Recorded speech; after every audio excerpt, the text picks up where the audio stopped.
What's up, everybody? Welcome to the Loud Spot. I'm your host, Sebastian. We don't know where Joe. Oh, there he is. He's back again. All right. Right out of Oklahoma. Oh, fuck up. You know what? Shit. God damn it. I'm going to have to start. God damn it. I fucked that up because you fucked it up. Joe. I don't know what I did. Joey, it's your fault. We're going to start the show anyways. Here we go. We're not even starting over. Fuck it. Let's go. Oh, no. Oh, boy. Ah, here it comes. The motherfucking Loud Spot. He disappeared from camera, and I lost my train of thought. And I went into my old announcement from Oklahoma City, which my producer's like, quit saying Oklahoma City. Just fucking say you're on a podcast.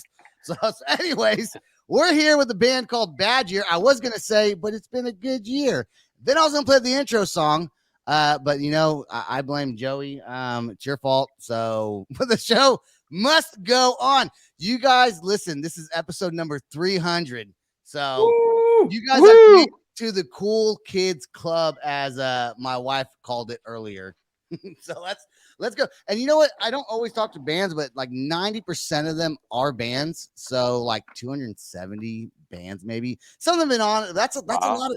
Did you never run out of bands to talk to? I thought I would before I started podcasting, and I realized bands break up. They form new bands. Bands have new songs they want to come back on. And you guys are from the Midwest, correct? Milwaukee. Yep. Man, and a punk rock band, which is like my favorite style of music, is punk rock. So I'm happy you guys are on my episode 300. So thank you for joining me, and thank you, Jake, for reaching out to me and wanting to come on the podcast. Fantastic. No problem. So let's talk a little bit about the band. I want to talk about some other topics, but I do want to get a little bit of information about the band and how it started and where you guys are today from when you guys first formed. Yeah, so what year is it? Bad 2022. Year, so 2022. So back in 2019, you know, I went on this blind date with this really good-looking fellow, and Michael is actually that person. So hold on. I'm assuming you're joking, but I don't know. Maybe you're not joking. Maybe we are. Okay, maybe we're not. Maybe you're not. I don't know. It wasn't a blind date. All right, it was just a date. All right, it was just a date. I was joking. I had seen his face before. Okay. So continue on this blind date with this beautiful man over here to your right. Okay, and then what happens on this date? So Michael and I had actually known each other for a while, right? We had been friends, and I just always appreciated his style, his musical style of playing, not so much his, clothing style, but Dude, he just dogged you, bro. He just dogged. He's a good looking dude, but I mean, he could get wear something different. Yeah, for sure. He tells me that every day. And I walk in when I see him to rehearsal, and he'll be like, he's got flip flops on and blue jeans and whatever. Hey, he rates his outfits at practice. Yeah, he's like, I walked in and he's like 3.5, and I'm like, I tried for a 7, and I can. I'm not afraid to give constructive criticism to my buddies. Hey, if you're not dressed good, you're just not dressed good, dude. I mean, that's all. Hey, I mean, it is what it is. It is what it is. No, I'm just giving him a hard time. So I think it was late 2019, something like that. I don't know. And I was like, dude, we should just, let's jam sometime. And we just started, throwing ideas around on acoustic guitars and just playing together and coming up with cool stuff, sharing stuff.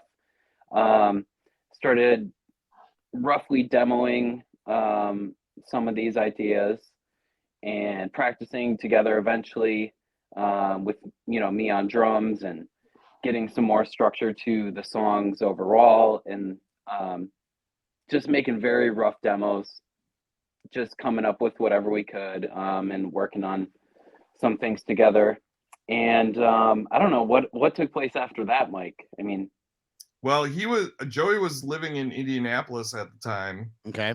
And I was living in Milwaukee, and so we were just like... It was a long-distance relationship. Yeah, it was a long-distance relationship. Was it like And, 90 Day Fiance where like he's coming to visit you, you're going to visit him. Yeah, You so guys meet for the first time, you guys hate each other, but you still love each other. You're trying to make it work, but it's just not working. But you stuck it out so far, so you might as well keep on going. Yeah, he drove 300 miles for this date that we had. Did you get pregnant? Is that why you're still around? Yes, he did actually. We're Awkward. in for it's 18 years, so we're stuck. Your in baby? No, so yeah, Go ahead. that's it, man. And then we were like, wow, we thought we could really turn it into something. So he moved back up here, and we started the process and made it a thing. We spent all of our money on musical instruments, and nothing has really changed since then. You guys, your punk rock style that you guys play is probably my favorite style of punk rock music. You know, there's all kinds of different styles, but you guys have a really a great sound. The vocals are fantastic. And Jake, you joined the band recently, right? As a second guitar player, maybe? This year, yeah. Okay. How did that come about? Well, I'd known the guys. I'd known Sean since we played for a little while when we were in our 20s. Was it like a polygamy thing where they needed like another husband involved? They're like, I mean, out on a date domestic partnership. I don't want to give too much personal detail. Okay. But you know, in early 2020, my old band, the lead singer talked to all of us about getting back together. He had just survived cancer and doing a few shows. Wow. And I had been retired from guitar playing for about 6 years at that point. So eventually they talked me into it, and he sets up this reunion show for July of 2020 that obviously didn't happen. But to open for us, he got Bad Year and sent me a link to their... We opened for you? Wait. Yeah. Okay, well, it's a co-headlining show. That sounds cool. But you guys played for... better. You are now kicked out of the band, I think. But he did get you guys on the podcast, so he gets points for that. Yeah, he does. He gets that's his pass for another week. For me personally, when I heard Jake play the David Gilmour solo in the Pink Floyd song you guys covered, Time. Okay, it was Time. That's when that was a good time. I just looked at Mike, and we knew we were gonna steal him. So yeah. It's so amazing how bands can do that, and you knew you could steal them too. We're like, this motherfucker's ours. We're gonna take him right now, and he's gonna be in our band. And bands do that; they kidnap other people from other bands, and they you know. But you got, I'm not surprised he joined. You guys don't know what his other band sounded like, but you guys sound great. I want to change the topic just for a little bit since it is my 300th episode. And on Facebook, Joey, I saw that you were at In-N-Out Burger in California. I'm assuming they don't have him in Wisconsin. Negative. And so what did you think? Now, the other bands, have anyone else in the band ever been to an In-N-Out Burger? Okay. So Mike's been to an In-N-Out Burger. People try to compare, and I live in Oklahoma, but I'm from California, right? So I grew up near an In-N-Out Burger. To me, the French fries are, they're okay, but their burgers are fantastic. And people try to compare it to like Whataburger, which is in Oklahoma. I'm like, it's not the same to me. In-N-Out Burger, even though it's fast food, it's like a little bit higher class of fast food. I don't know, Joe. What did you think about In-N-Out Burger? I've had it before. I mean, I've had it on and off for several times since I've started going out there for vacation since I was like a teenager. But I love it. You got to order. I got a little secret way of ordering the fries. You get an animal style just to make sure. No, well, I have, but I usually don't, to be honest. I'll just order the fries, just like, I mean, obviously they're super fresh, but I don't ask for something on them, and it makes them really good. I can't remember, but we'll get a double and order the fries. Yes, I want French fries, but no potatoes, please. Yeah, potatoes. You just get salt and grease. That's all you get. Basically, that's one way. What else do they put on the French fries? Salt, grease, potatoes, because that's the I French don't fries. remember. I don't know. But I was just out there a few weeks ago and I ordered the fries a certain way. My memory is horrible, but I'll have to get back to you guys on it. But Do you think it's as good? And Mike's been there also. Is it as good as people say? Or see, I've never been to Newcastle or a White Castle. White Castle. I've never been to White Castle, right? I've heard that's really good. Never been there. Besides the Walgreens White Castles that they sell, the frozen ones, which I'm sure are not the same thing as actually going to Not White the Castle. same. Not I the don't think same. so. But So- that's always what I identify as White Castle as, though. You know, This- is the like frozen version. Yeah. Me too, yeah, because they're all on the East Coast. But I think there might be some, maybe not in the East Coast. I don't know. I've just never been to one, or I've never seen one. If I did, I would go to one. Is In-N-Out Burger overrated? No. Thank you. I don't think so. Simple answer. And I love it. My answer is relevant because I have had In-N-Out Burger within the last 3 months. Okay. So, and I took my girlfriend there for the first time, and she really enjoyed it for her first experience. So, See, I don't think it's and I'd like overrated either. I'd like to say in Milwaukee we have a great selection of burger places. So I think it ranks. You really do, yeah. We really do, and I think it ranks on par or above. And I don't know what it is. I think maybe it's the simplicity of the menu. Maybe. You know, and they just specialize in this one thing, and it's amazing. They're so consistent too. They Like, are. I've never Everywhere you gone go, there. it's like the same thing, no It's matter never been what. bad. Yep. You know, it's also a really good burger, and I know it's going to sound stupid, and people are going to disagree with me on it. But if you ever go to a Del Taco, I don't know if they have those in Wisconsin, Nope. or no. No. Well, No. they have really good burgers. It's a taco place, but they got good burgers also.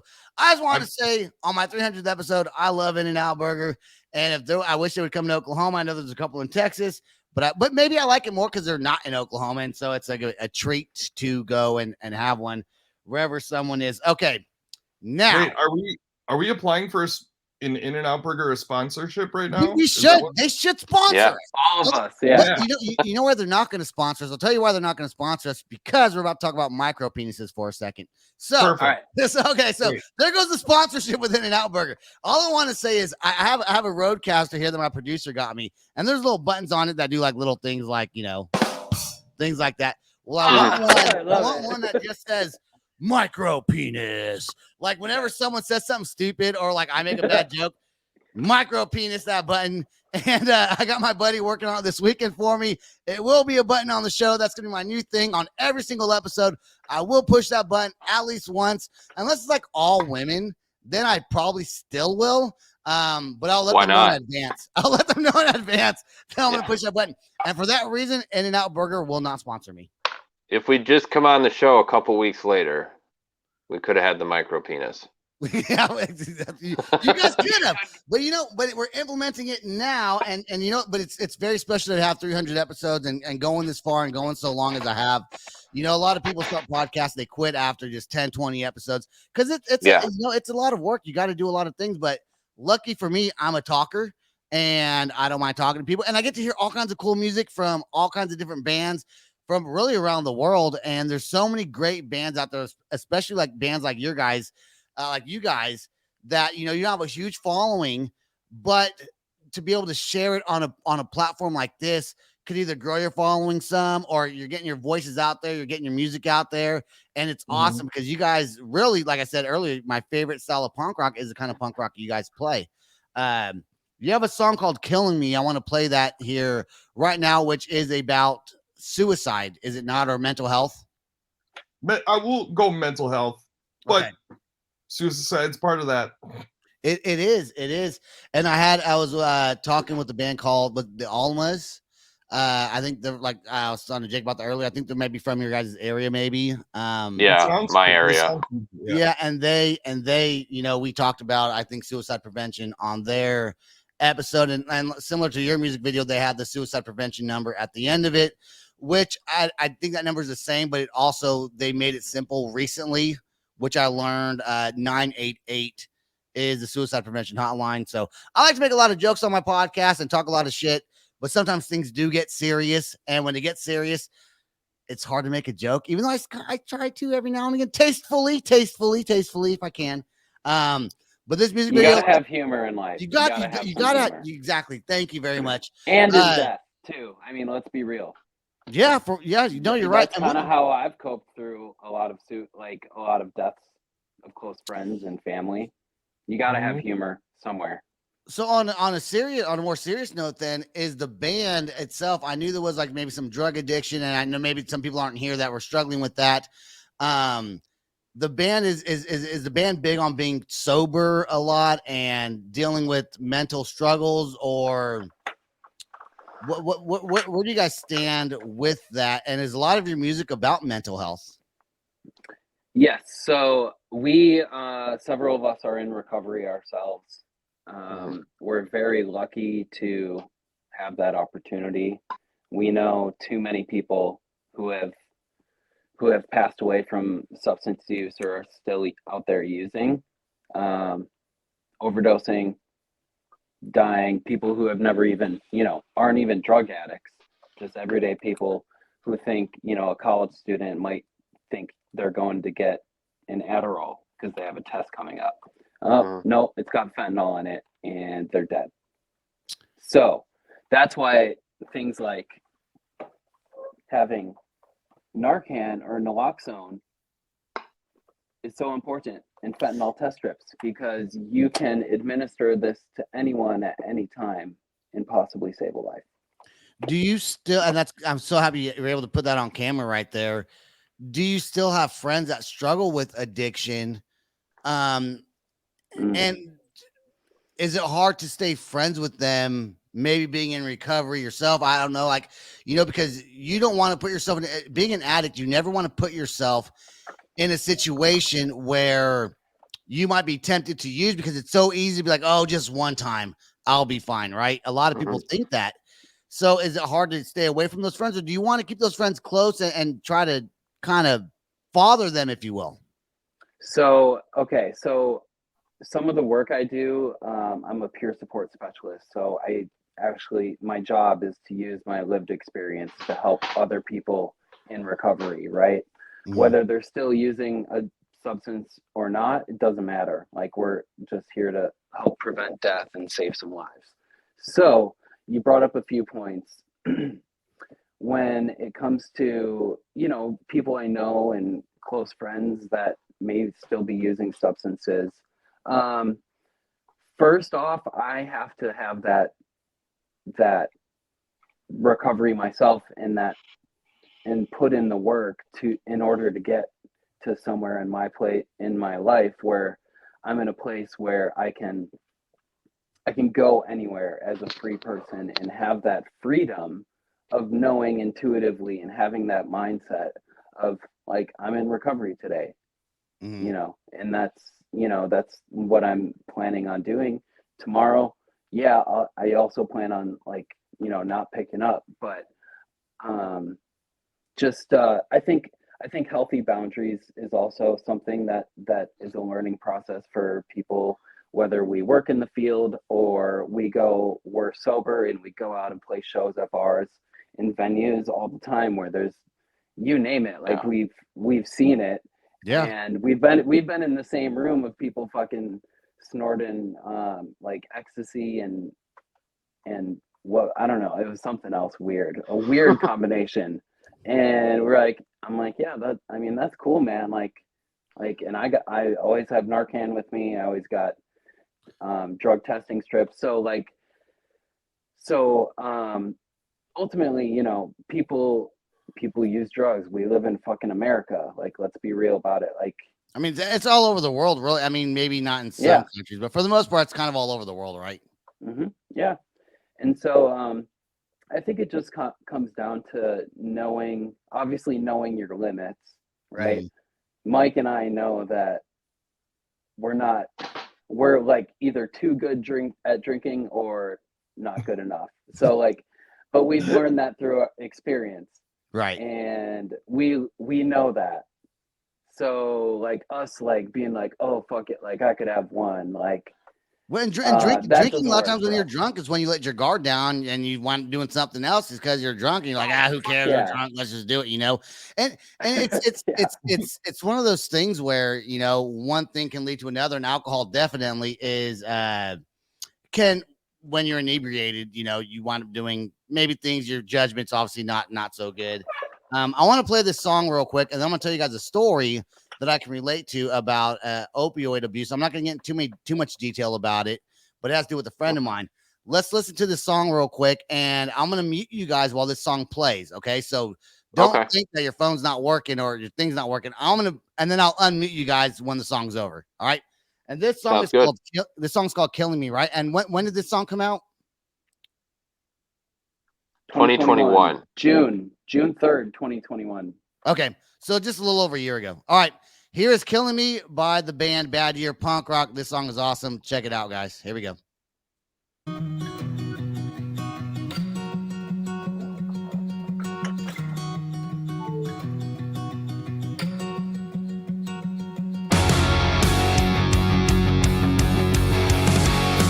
She tells me she's alive today, and she never should have found her way.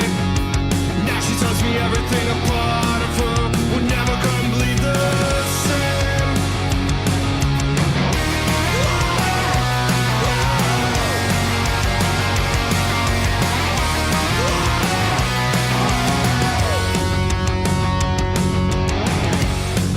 She tells me she's all a void, empty inside her head. Everything's for killing her, callous on, never waking up again. Sitting on the ledge again, trying to fly away, forgetting everything you meant to me. Sitting on the ledge again, trying to fly away, forgetting everything you meant to me.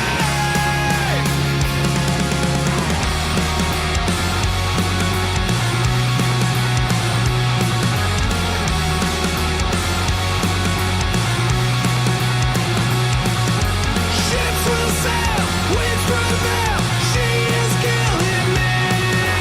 Ships will sail, winds prevail, this is agony.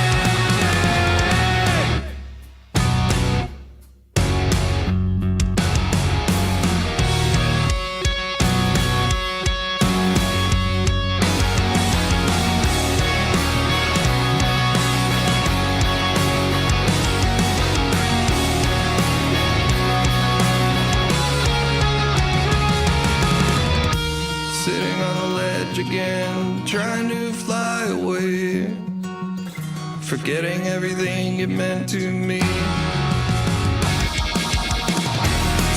on the ledge again, trying to fly away, forgetting everything it meant to me. Sitting on the ledge again, trying to fly away, forgetting everything it meant to me.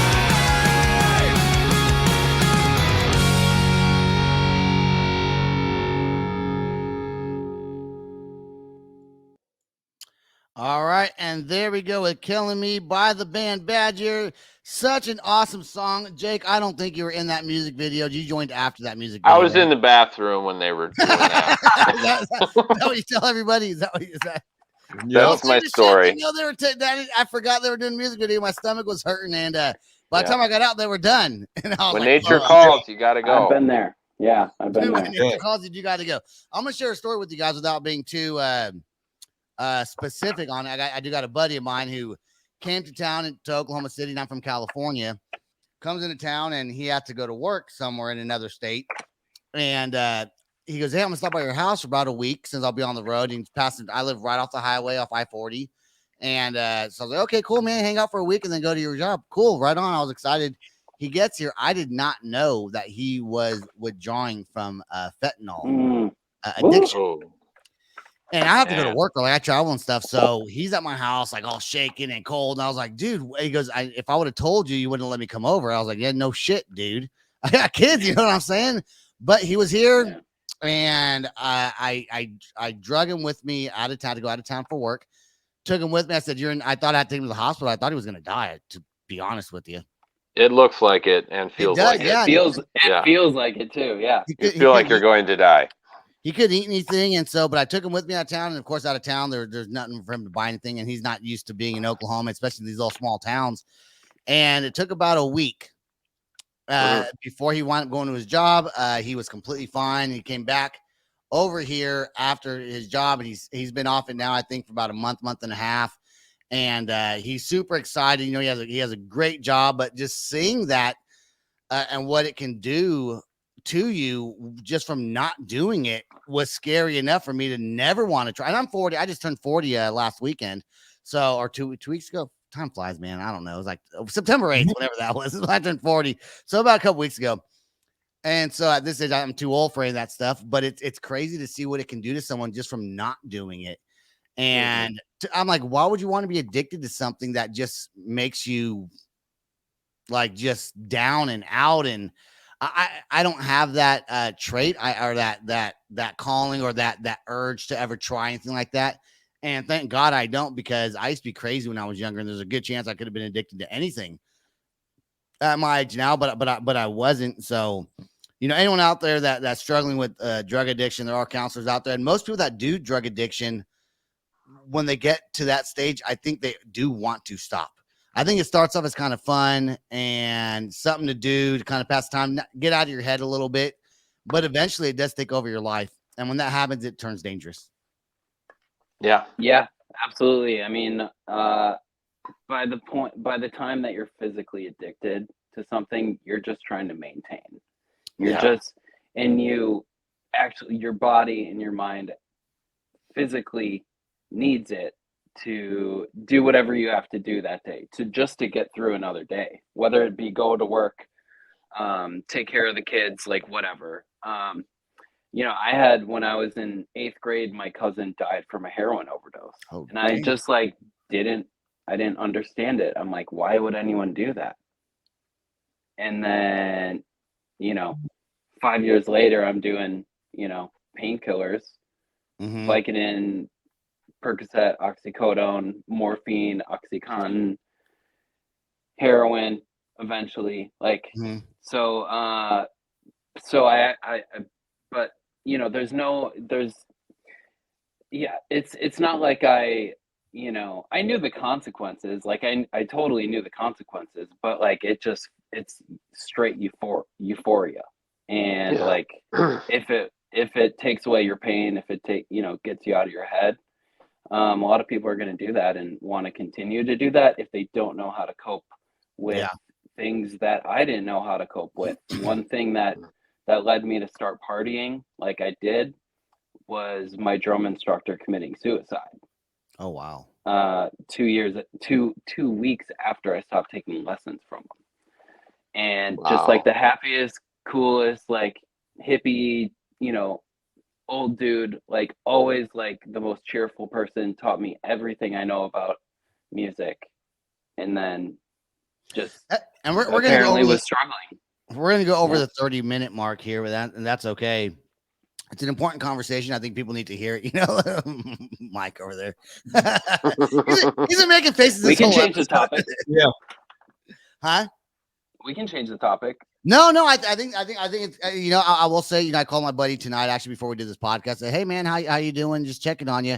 And he thanks me for checking on him, you know, because a lot of people don't even know he's doing these things, and he hides it well with his great career and all those good things. But, you know, I got to call and check on him. And so far, I mean, like I said, he's been sober now for a while, and not too long, but long enough, I think, to where he's getting his head on. But it takes courage, and it takes him knowing that he was going to go through those withdrawals, and him knowing it was going to happen, but he wound up facing it instead of hiding from it and just going and getting more fentanyl. He was like, I just need to change this. I'll lose everything, you know? And unfortunately, some people don't have anything to lose. And when that's the case, except for their life, maybe. But you know, when you walk around high all the time, maybe you don't give a shit about that either. A lot of people don't. So suicide prevention 988. Also, there was a number. The end of your music video had it. We did not play it. But I don't know if that number still works, but it probably still does. I'm sure they didn't just change it right away. I would just dial 988. Yeah. Yeah, you could also text 988. That also works. Mhm. Okay, change the topic real quick before we get off. I do want to talk about Punkerton Records that you guys are signed to. I think still, Woo! but I do want to mention there is a new show on Netflix. Jeffrey Dahmer. It is so my wife couldn't even watch the first full episode. It's very intense. Is that a dog over there, Mike? It's a furry. Oh, what if he was like, no, that's my girlfriend, dude? Because he couldn't tell the way he walked in the camera. That would have been bad. You're like, that would have been really funny though. The You're Jeffrey like, Dahmer. that's Funny. I was expecting it. Maybe it could have been a girlfriend, but the Jeffrey Dahmer show on Netflix is good. I also watch a House of Dragons, a new Game of Thrones. That's on HBO Max. I love both those shows. So anyone that's listening to this episode, go check those out. If you don't have the apps for it, find someone who does, log into their stuff, or just get it yourself and watch it. I think both the shows are good. The Jeffrey Dahmer show kind of leaves you feeling like everybody in the world is sick and you might die by getting cut up by someone that you never thought. It makes you feel a little bit weird and you question everyone you ever talk to ever again. But House of Dragons doesn't leave you like that. It leaves you kind of feeling like there's a lot of incest going on maybe in the world that we're also not aware of. Not aware of. I don't know. I work 8 blocks from where Jeffrey Dahmer's apartment building was. Shut up, dude. Yeah. Do they still have it? Like, is it condemned or no? I think they tore it down, didn't they? They tore it down. Okay. I think it's a Whataburger now. Shit in there, dude. I mean, I saw it. Like the story that's on Netflix is. I don't say it's probably 100% accurate from what I read on Wikipedia, which also may not be accurate, but from the show to Wikipedia, I saw some things just from the first episode. I'm like, this is kind of different, but it's not even loosely based on a true story. It is based on a true story. I think just the message might be slightly a little bit for TV, for cinematics. It might, instead of this, we're going to put him, instead of him being in the bathroom, we're going to put him in the bedroom or something like that, But yeah, super weird, man. If it's sparking interest in Milwaukee history. Yeah, it's they do. Even though that's not maybe our favorite part of our history. That's crazy. I guess I didn't realize that he was from Milwaukee, and you guys are on from the band's based out of Milwaukee, right? Yeah. And we're talking about this. I didn't even realize. I did not put 2 and 2 together till really. I think until Mike said earlier that he lived 8 blocks away. I was like, oh shit. Well, ding, ding, ding. Accidental, super cool thing to bring up. Yeah, he was a native son. That's what happens when you turn 40. And our rehearsal facility is right across the street from where he would pick up some of his victims. Why didn't you tell me that? It's called Dicks. Yeah. You guys should write a song called Dahmer. You guys literally write a song called Dahmer and make it based off Jeffrey Dahmer. You guys are a punk rock band. There's tons of cool, sadistic kind of punk rock bands. Maybe not your thing, but I think it'd be cool. We're gonna write a song called Dahmer, and it's gonna be about In-N-Out Burger. Yeah, the food from In-N-Out Burger is really Jeffrey Dahmer's victims. Leftovers. That's so fucked up, dude. Another reason why we're not getting sponsored by In-N-Out Burger. Yeah. It's just another reason why. And we're gonna come back around to micro penis somehow. We have to, because what if you order a hot dog? I think they sell hot dogs they might sell hot dogs at In-N-Out Burger. I think they do on a secret menu. Maybe not. They sell grilled cheese. If they sold hot dogs, it'd be micro penises. They'd be little wieners that you'd buy from them. Yeah. The new mini hot dogs are called micro penises. It's on the secret menu. You can get one animal style at In-N-Out Burger today. Just mention the Loud Spot podcast. You get 50% off your micro penis hot dog. Guaranteed. Don't 50% off. Not guaranteed. Fuck you guys. Okay, all right. Let's talk about Punkerton Records, who is now going to drop you guys from the label after talking about this on my podcast. So who is Punkerton? Are you guys still signed to them? And what have they done for you? Well, we just signed to Punkerton. So as of right now, until Monday, they're going to drop you on Monday. They're going to drop you on Monday. It was fun while it lasted. but it's also funny. Punkerton is ran by this wonderful gentleman, Brandon, and he based his label out of Ohio, where Jeffrey Dahmer also committed, I think, his first murder. So Jesus Christ. It's all relative. It's all Bringing it connected. back. Yeah. It's all connected. So we just signed. We're in the middle of writing a record. Congrats. It's going to be a big, beautiful record. Awesome. And so what has he done for us right now? He has provided comedy, told us that we can do it, and that he's gonna. He told us we could do whatever we want, really. Well, you guys Right. sound That's good. cool. I mean, why would he try to change that? You guys really do write great music. I mean, like Yeah. literally good music. Yeah, Thanks. that's why Yeah, we hired so- him, you know? Yeah, that we hired him. He didn't hire us. But Well, he decided to work with you guys, right? I mean, he put you Yeah. on there, and so Yeah. Yeah. you know, I mean, Well, a lot of He people hired get us. message labels and they don't want to work with the band, but when you have good production, you guys are coming out with your own music videos. So important for bands. A lot of bands sit around and wait to get signed before they want them doing anything, and you can't do that nowadays. You got to be proactive. You got to make the music videos sound right, do right. You know, that's why my band's never gonna get signed, because we're fucking lazy pieces of shit over here, and we don't care. I'm focused on my podcast. You know what I'm saying? Like, I'm doing this.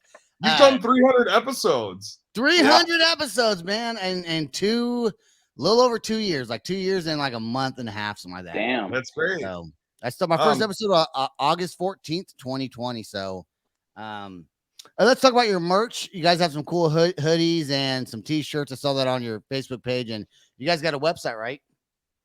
Yeah. Yeah, it's www.badyearmke.com.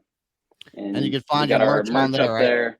Yeah, you'll see a little thingy that says merch. We got a whole bunch of variety of weird things that you can buy with our name on it. So Yeah. The Right on. quality of the hoodies is exquisite. Ooh, They are fancy. very thick and very soft and comfortable. They are not. Fall is coming up. They're not Fall is your coming up, Walmart everyone. hoodies. And you Yeah, can dude. you can get little molded micro penises that have yeah, we have See, it's always a fun topic. I just want this button to say, instead of, I want to say micro penis. micro. Or something like Will. that. It's You know, it's fun to Add have some people on the reverb show to that it. have fun with those things. And unfortunately, not everybody's super fun. You guys have been great. I think if you're gonna do the micro penis, you might as well do the gigantoclitoris too. Just So saying. on the episode, I talked about the micro penis. We actually said one of the jokes was, if a guy has a micro penis, he gets made fun of. But if a girl has a micro vagina, then it's a good thing, right? That what is that? What are you holding? Is that a pickle? It's a hot pepper. I was just Oh, it's a micro penis, Pepper. going with the micro penis thing. I get it. Took you guys a while to notice. Hold though. on. Now, this is for I real. got some toys around here too. Hold on, this is for real. 1, 2, 3.